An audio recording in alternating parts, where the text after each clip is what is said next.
चांदी की चम्मच लेकर और शादी भी की एक उससे भी बड़े घर में, सोने की चम्मच मुंह में लेकर। उसे मेहनत करने का शौक नहीं था, एक शौक था, वो भी घटिया शायरी करने का। उसकी हर बात शायराना ही होती थी। जैसे कि एक दिन, दूर से देखा तो चांद पे दाग था, दूर से देखा तो चांद पे दाग था, पास से देखा साबुन का छाग था। ठोको ताली। अरे ऐसी शायरी करोगे तो ताली तो पता नहीं, कोई तुमको ही ठोक देगा।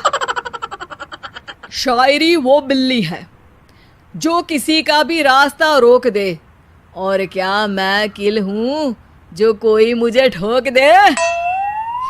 मुझे तो आपसे बात ही नहीं करनी। मैं निकला था गाड़ी लेके, लेकिन दौड़ के जा रहा हूँ। मेरी शायरी कोई नहीं सुनता, मैं घर छोड़ के जा रहा हूँ। धीरे बोलिए जी, मम्मी पापा को पता चल जाएगा तो तुमको सच में तुम्हारे मायके भेज देंगे। सस्ते साबुन से मेरी कॉलर चमकी नहीं, सच में चला जाऊंगा, मेरी बात कोई धमकी नहीं।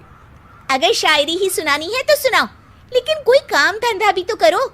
मेरे पिताजी के पास बहुत पैसा है तो घर जमाई बन के खा रहे हो, और कल जा रहे हो ना अपने मायके, तो आज ही चले जाओ मेरी बला से। हमें तो अपनों ने लूटा, गैरों में कहाँ दम था हमें। अरे चुप हो जाओ, तुमको मिर्जा गालिब की कसम। अरे जाना है तो जाओ, लेकिन पहले मेरे मम्मी पापा से मिलकर जाओ, वरना वो क्या सोचेंगे।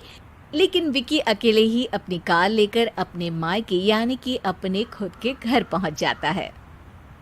अरे बेटा, तू अचानक, बहू कैसी है? अरे माँ, बहू तो बिल्कुल बदल गई है, मुर्गी हाथ से निकल गई है। अरे क्या हुआ बेटा? उसकी आती नहीं है, मेरी जाती नहीं है। मैं करता हूँ शायरी, उसे भाती नहीं है। मेरे पास उसका फोन आया था बेटा, सही कह रही है वो। तुमको काम करना चाहिए, तभी तो इज्जत मिलेगी। घर जमाई बन के सास ससुर के पैसों पर कब तक ऐश उड़ाते रहोगे? मेरी जिंदगी में हर तरफ से उंगली हो रही है, फोन पर मेरी चुगली हो रही है। अरे चुगली नहीं कर रही थी बहू, वो तेरा भला चाहती है बेटा। सूखे हुए कपड़े को भी गीला कह रहे हैं लोग, चुगली करने को मेरा भला कह रहे हैं लोग। ठोको ताली। ये सुन के माँ अपने हाथ से अपना सर पीट लेती है। अरे माँ, ताली की जगह माथा क्यों ठोक रही हो? बेटा तू ना आराम कर, तेरे पिताजी भी आने वाले हैं, खाना लगा देती हूँ। विकी अपने घर भी दिन भर टीवी देखता है, तरह तरह का खाना खाता है, दोपहर तक सोता है, चाय पीता है, वीडियो गेम खेलता है, बस काम करने नहीं जाता। घर में नौकर चाकर है तो बिस्तर से हिलने तक की जरूरत नहीं पड़ती। कई बार तो विकी अपने नौकरों को बिठाकर शायरी सुनाता रहता। कब जाओगे बेटा? अरे कैसी बात कर रहे हैं डैडी, क्या आप मेरे फादर नहीं? आप मुझे भगाना चाहते हैं क्या? ये मेरा घर नहीं। अरे नहीं बेटा, तुम्हारा ही घर है। हम तो चाहते थे कि तुम यहीं रहो और मेरा काम आगे बढ़ाओ, लेकिन तुम ही चले गए घर जमाई बनने।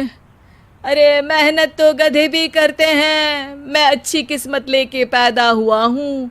मैं घर जमाई हूँ, ससुराल का फूल गेंदा हुआ हूँ। ठोको ताली।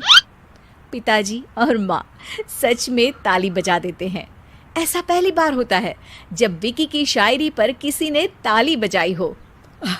अरे आप लोग सच में ताली बजा रहे हैं? हाँ हाँ बेटा, तुम्हारे ससुर का फोन आया था, बोला जब तक घर जमाई जी कोई काम ना करने लगे हमारे यहाँ मत भेजना। अब तू तो काम करने से रहा और तुझे रहना भी है हमारे घर में ही, करेगा भी शायरी ही, और बार बार ठोको ताली बोलेगा तो आदत डाल ही लेते हैं ताली ठोकने की। विकी उसी वक्त खड़ा होता है और बहुत गुस्से में सीधे ससुराल के लिए निकल जाता है। फिर से आ गए?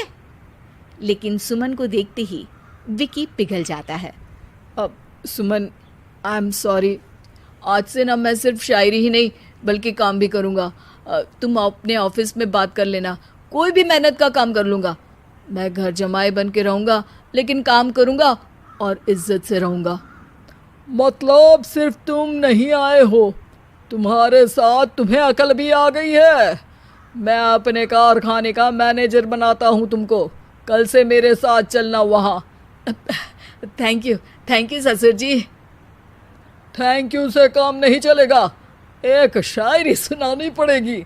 है? जरूर जरूर। ससुर के पास पैसा होते भी मेहनत जिसको भाई है, वही सच्चा दामाद है, वही अच्छा घर जमाई है। ठोको ताली।